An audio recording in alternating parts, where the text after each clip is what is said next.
Alright guys, and welcome back to another video today from Farmer Scoobs. We are just taking a quick look here in the sheds. You're looking here with me for the first time this morning. I'm just having a quick peek because we have a heifer out for calving. I have been keeping an eye on her. I have my calving camera back up and running. It wasn't working there for a while, but managed to figure out what was wrong with it yesterday and we got it rectified. So I'm just taking a quick peek in here. She has sprung up a seriously big bag. I'm going to try and figure out the best way to give you a look at her. Let's see if we walk around here. Everything else is in fair old order. I'll swing the camera around here now and I'll give you a look. As you can see here, serious bag made. Teats are well sprung out now as well. I have the moo call sensor on her as well. This was a heifer that we had kept that didn't go in calf with these ladies when they came around for first time going in calf. So this one is actually calving down. She's a tad bit on the older side. She's a 3-year-old, but she didn't go in calf at the right time, but she eventually went in calf, let's say at the back end of the season last year. So we decided to hold on to her. She is a 5-star and she's suitable for our skep scheme. So she's in calf to our limousine bull that's round in the back shed. But I'm not too sure. I don't know. I'm going to put a thing on it. I'll say she might calve today. She's not due for another 5 to 6 days, but that limousine bull always calves down about a week early anyway. So she has a good bag made, so who knows. I'm on the job today for taking soil samples for our acre scheme. So I'll give you a look at the soil sampling that I'm doing after we get the sheds checked over here. So I'm literally just coming in here for a sneak peek just to see all the stock is all right. And our heifer calf Valentine, our tags arrived yesterday. So I'm hoping to have her tagged up today or tomorrow and get her samples sent off. I'm assuming everyone will know now the double tissue sampling is now in place in Ireland at the minute. So you have to send off 2 samples. You have your BVD and you have your DNA. And the DNA is the one that they need to register the calf. So you don't get a passport until they've verified the DNA of the calf. I suppose, look, it's entirely up to themselves, but I think it's a bit of a backwards job because it's going to take longer for things like that to get issued. Before, I remember it used to be like 3 or 4 days. If you registered a calf line, you'd have the blue card out. It's one less thing to be done anyways as they get on, because for pedigree breeding cattle, they have to be genotyped anyway. So I suppose, look, at least she's going to be genotyped and hopefully she'll have a good rating. She's happy enough to wait there anyway. She's nice and quiet. She doesn't seem too uneasy, so who knows, she may not calve today neither. So we'll just take a quick run round into the back shed. The sun is out as well as the rain. We had a shower of snow here this morning. Thankfully enough, it didn't stick on the ground. I do like snow, but only at the right time of the year. So in here into this shed, this is where that heifer was, the black white edge. She was in here and she has now gone round into the calving pen. This cow here, 734, she's actually due. I have a time for her for the 25th of February, which is only a couple of days away. She has begun to spring up a small bit of a bag. Not a whole pile, so I'm not actually too worried about it, but she might go over, all depending on if she's carrying a bull or a heifer. If she's carrying a bull, she might just go that small bit over. I'd say she probably will, because she is making a springing of a bag. I see 115 is making a springing of a bag as well, and she's a good bit off. Who knows what's going to happen there. They're all right. They've plenty of silage in front of them anyway. I'm happy enough. This shed is okay for a few hours. So I'm going to go up and hop on the quad bike and we're going to go out to the 2 plots that I'm down to get soil samples from. And we'll take a couple of samples. We'll bag them up. And we'll get them shipped off. There's no mad panic with them, but they just told me that they want the soil sampler back because I suppose someone else will want it. So let's hop on the quad bike and we shall get moving. Okay, so we've just hopped on the quad bike and we've come out here to the first paddock, and this one is going to be SS2, which is extensively grazed pasture, EGP. So our soil sampler, now the sun is going to cause us a bit of bother here, but our soil sampler, I'm sure people have seen these before. It's literally just a handle with a little container and a spout in the bottom, and it's as simple as you like. You just pop it down into the ground and it should, you might have to give a bit of a press, in a couple of places it will start to bring up samples, which it's doing. It's better, I find, if the soil is a wee bit drier, which is kind of hard to find now at the minute. So if the soil is a wee bit drier, it just makes the samples a wee bit easier. So we'll just take it in a couple of spots. See, once you get a wet spot, then it just kind of doesn't take it up as good. We've got nearly enough here now. So we've got enough there, I'd say, for that bag. And it's just simple then. You just grab your bag, SS2.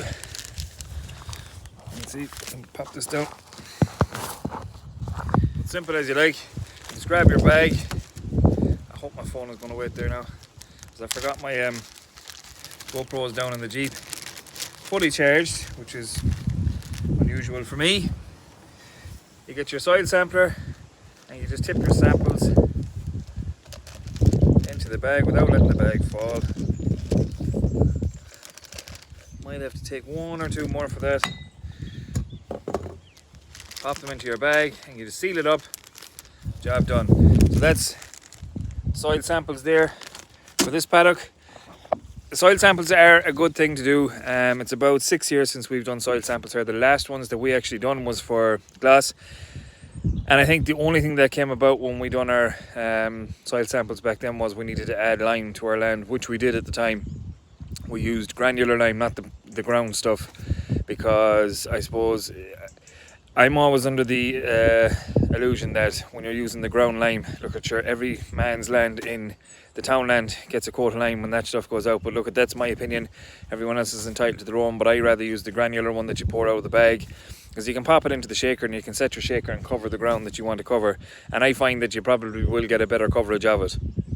So I'm kind of anxious to see, in I think it's 5 years actually, 5 years since we've done our last ones. I'm anxious to see after the 5 years exactly what these soil samples are going to come back at, because look, not much has changed here. We added the lime. We've actually limed twice since the last time, since we done it, and I suppose just fertilizer and slurry over the number of years. But it'd be just interesting to see what these samples come back with, if we need to add anything else to the land. Fingers crossed that there's not much to be done, because if you have to do something, it costs money. So I'm going to crack on here. We're going to do the last bag in the far out field abroad, get them samples done up, and I'll give... Our slant track saw is on. We are currently, just give you a quick look at what we're doing here now.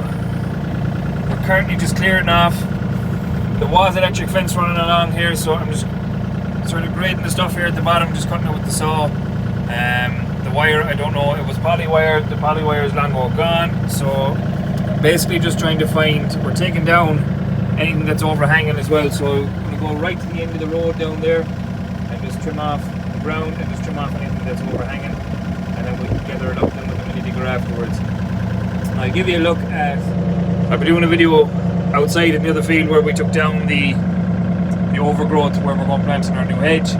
I have it all cut now with the saw, so I just have to gather it up. So after I get finished with the saw here, I'll be sticking on the bucket and we're just going to gather it up into a pile.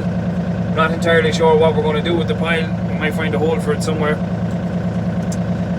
I know there's a couple of different holes along this ditch over here that we can try and pile some of the stuff into. It's not that there's a whole pile in it, but I suppose when you get it all gathered up, there'll be a bit of a lump in it. I'm just going to show you the ground, because I thought the ground might be a small bit drier out here along this drain, but it's definitely not, and it's probably going to be like this the whole way out. It doesn't really matter anyway, because I have to come back on this afterwards with the bucket.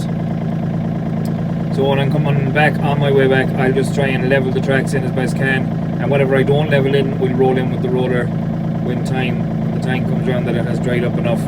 It's just literally the top layer of soil that is sloppy. But that's to be expected at this time of the year. I suppose we have a narrow track on the mini digger, so it is going to leave a small bit of a mark, but I'm not too worried about it. And it's easily repaired. The dogs are out with me today for their exercise and they're happy out going round. So yeah, let's crack on and let's get this cleared away and just see how it turns out.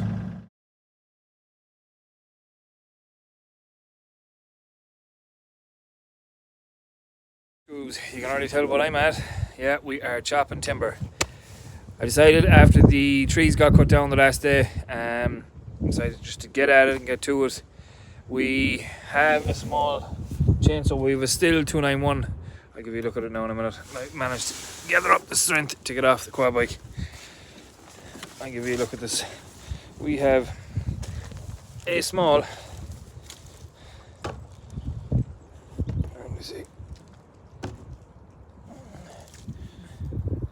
a small Stihl MS291. Has an 18-inch blade on it, and unfortunately it just wasn't powerful enough to come through some of this. As you can see, some of the rings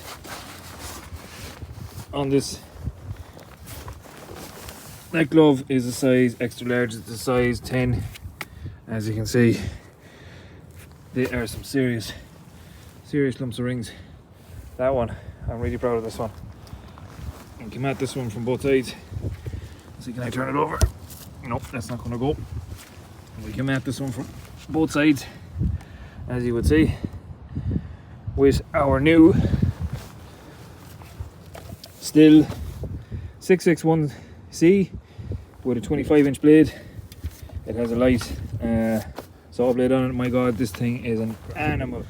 I'm at this now probably 3.5-4 hours today, and we have the final tree, which was the biggest tree of the whole lot, down to just the rubbish, what's left, and there wasn't a whole pile off it now, but I have every ring on it cut that I need to cut. It's probably some of them big ones. I'm not entirely sure what we're going to do. We might have to just stack them up on top of each other and maybe cut them with the small saw, maybe in half, just to get them up on the log splitter so that we can split them in a couple of different places. But I'm quite happy with the day's work today. There's some fine burning in that, and we've only another 9 or 10 more trees to go through. But anyways guys, I'm going to leave it at that for this evening. Tomorrow's job will be to come back and I suppose gather them up. We actually are doing the same things what we done with the turf. Sorry, now hope the wind isn't getting this. But we're using our half-ton bags in our quad trailer. We're filling them up and we're taking them off in the yard with the tractor in the front loader, and we're just stacking them into the shed for the time being until such time as we get all the timber cut and we can start on the splitting then, because there's no man panic with getting it split. We just need to get it cut and get it gone out of the way, because I have about 2 weeks until I need to get all this gone up along the driveway. This is a party in the house for my sister's birthday, so we're hoping to have, well, I'm hoping to have, I might need to get some help from someone somewhere along the line to give me a hand just to gather up while we're cutting, but we can manage it. I'll try and get through it myself, but there's quite a bit up there. There's 1, 2, 3, 4, 5. There's 5 trees up there. We have another 4 down over there. There's 1 out down the back of the house, and there's 1 out where the bales are that fell down with the storm. All that has to be cut up. But we're just trying to get this done and get it out of the way, and just try and tidy the place up and get the fence back up, because to make it stock proof again. But as always guys, if you haven't already, please like and subscribe, and we'll catch you in the next one. You should have the beacons on. It's a necessity.